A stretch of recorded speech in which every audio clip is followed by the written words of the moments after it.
ہم اپنے بڑوں کی قیمت نہیں جانتے، دائیں بائیں نگاہ اٹھتی۔ ابھی کل کی بات ہے، کل صبح جمعے سے پہلے جمعہ پڑھا، پھر ہمارے ساتھ ایک قاری صاحب تھے پاکستان کے، ملیشیا ہوتے ہیں۔ مجھے وہ کہنے لگے کہ مولانا صاحب ڈاکٹر ذاکر نائک ملیشیا میں ہوتے ہیں، آپ کبھی ان کو ملے ہیں؟ میں نے کہا نہیں، اگر کوئی ملاقات اہتمام کرا دیں۔ میں نے کہا مجھے ضرورت ہی نہیں۔ اب وہ مجھے کہنے لگے کہ جی ان کو فلاں صاحب ملے ہیں، فلاں صاحب ملے ہیں، فلاں صاحب ملے ہیں۔ میں نے کہا جتنے صاحب ملے ہیں انہوں نے آ کر ذاکر نائک کا تذکرہ کیا ہے؟ کہا جی کیا ہے۔ میں نے کہا کبھی اس نے بھی ان کا کیا ہے؟ کہا جی نہیں۔ میں نے کہا کیوں؟ یہ جو کہتے ہیں بڑا دین کا کام کر رہا ہے، تو جن کے آپ نے نام نہیں، یہ دین کا کام نہیں کرتے؟ کہا جی کرتے ہیں۔ تو میں نے کہا کبھی وہ ایک لفظ ان کے بارے میں بھی کہہ دیں نا کہ دیوبند کے مفتی تقی عثمانی صاحب بڑا دین کا کام کر رہے ہیں، فلاں بڑا کام کر رہے ہیں، وہ ان کی تعریف کیوں نہیں کرتا؟ چپ۔ مجھے کہتا ابھی اس کی کتاب آ رہی ہے، اس میں مفتی تقی عثمانی صاحب، مولانا سلمان ندوی صاحب، ان کی باقاعدہ تصاویر کے ساتھ، مجھے نہیں پتا سچ ہے جھوٹ ہے، باقاعدہ تصاویر کے ساتھ کتاب پہ تصدیق لکھی جا رہی ہے۔ میں نے کہا جب تصدیق لکھی جائے گی اس کا فائدہ ان حضرات کو ہوگا یا اس کو ہوگا؟ کہا جی اس کو ہوگا۔ میں نے کہا پھر ان کا فائدہ کس کو ہوگا؟ اب اس کو بات سمجھ نہیں آ رہی۔ میں نے کہا قرآن کریم میں ہے ہا انتم اولائی تحبونہم ولا یحبونکم، تم ان سے پیار کرتے ہو لیکن یہ تم سے پیار نہیں کرتے۔ کبھی وہ بھی دارالعلوم دیوبند کا نام لے لے، کبھی وہ بھی دارالعلوم کراچی کا نام لے لے، کبھی وہ بھی تبلیغی جماعت کا نام لے لے، کبھی وہ بھی ہمارے مشائخ خانقاہ کا نام لے لے، کبھی لیتا ہے؟ کہا جی نہیں۔ تو میں نے کہا پھر تمہیں کیا پریشانی پڑی ہوئی ہے کہ جو اس کو ملنا ہے؟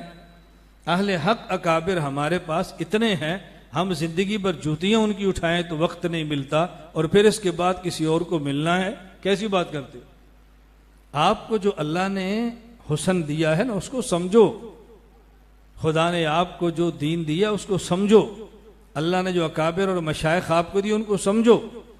یہ ہماری آئے دن ہمارا مزاج بنتا جا رہا ہے، اپنوں کے کیڑے نکالو اور دوسروں کے کیڑوں کو بھی پاک قرار دو، اپنوں کو برا کہو دوسروں کو اچھا کہو، اپنوں سے کٹ جاؤ غیروں سے ملتے رہو۔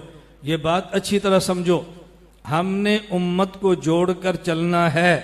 امت کے جوڑ کا ایک معنی یہ ہے کہ باطل کو حق کہہ کر حق سے جوڑو، ہم اس جوڑ کے قائل نہیں ہیں۔ اور ایک جوڑ کا معنی یہ ہے ایک تھے پہلے ایک تھے بعد والے، بعد والوں کو پہلوں کے نقشے قدم پہ چلانا ہے، اصل جوڑ کا معنی یہ ہے۔ بعد والوں کو پہلوں سے کٹنے مت دو۔ میں اہل سنت والجماعت دیوبند کو برحق سمجھتا ہوں، عقائد بھی برحق سمجھتا ہوں، عبارات ان کی برحق سمجھتا ہوں، مشائخ کو برحق سمجھتا ہوں۔ میری خواہش ہوگی کہ بعد والوں کو ان سے جوڑتا رہوں، ان سے ٹوٹنے نہ دوں، تسلسل قائم رہے۔ نتیجہ یہ نکلے گا جو اللہ کی محبت ان کے ساتھ وہی ہمارے ساتھ، جو مدد ان کے ساتھ وہی ہمارے ساتھ، جہاں قیامت کو وہ ہوں گے وہیں پر ہم ہوں گے انشاءاللہ۔ امت کو یوں جوڑو، یوں جوڑو، یہ کوئی جوڑ نہیں ہے اپنوں سے توڑتے رہو غیروں سے جڑتے رہو۔ قرآنی مزاج یہ نہیں ہے۔ قرآنی مزاج کیا ہے؟ عبس وتولی ان جاءہ الاعمی، اللہ کے نبی بڑے بڑے کفار ہیں ان کو دعوت دے رہے۔ عبداللہ بن ام مکتوم نبی نے صحابی آئے، حضور نے توجہ نہیں دی۔ کیوں توجہ نہیں دی؟ یہ تو گھر کا آدمی ہے، پھر سمجھا لیں گے، یہ کبھی ملے نہ ملے۔ پوری صورت اتری عبس وتولی ان جاءہ الاعمی وما یدریک لعلہ یزکی او یذکر فتنفع ذکرہ اما من استغنی فانت عنہ تلہی۔ میرے پیغمبر یہ اپنا ہے، یہ اپنا ہے، اپنا، اس کو سینے سے لگاؤ، وہ مانتے ہیں تو مانے، نہیں مانتے تو نہ مانے۔ اللہ ہمیں یہ بات سمجھنے کی توفیق عطا فرمائے۔ آپس میں چھوڑو، آپس اپنے اپنے ہی ہوتے ہیں، غیر جتنا بھی اچھا ہو وہ غیر ہوتا ہے، اور اپنا جیسا بھی ہو وہ اپنا ہی ہوتا ہے۔ آپ نے سنا نہیں؟ آپ نے سنا ہے بادشاہ نے کسی عورت سے کہا، اپنے کام کرنے والی گھر کی عورت کو، جاؤ شہر کا خوبصورت بچہ لاؤ۔ وہ شام مغرب کے بعد آئی اور اپنے کندھے پہ کالا سا ناک بہتا بچہ اٹھایا ہے۔ اس نے کہا اس سے خوبصورت پورے چکوال میں کوئی نہیں تھا۔ اس نے کہا یہ میرا ہے۔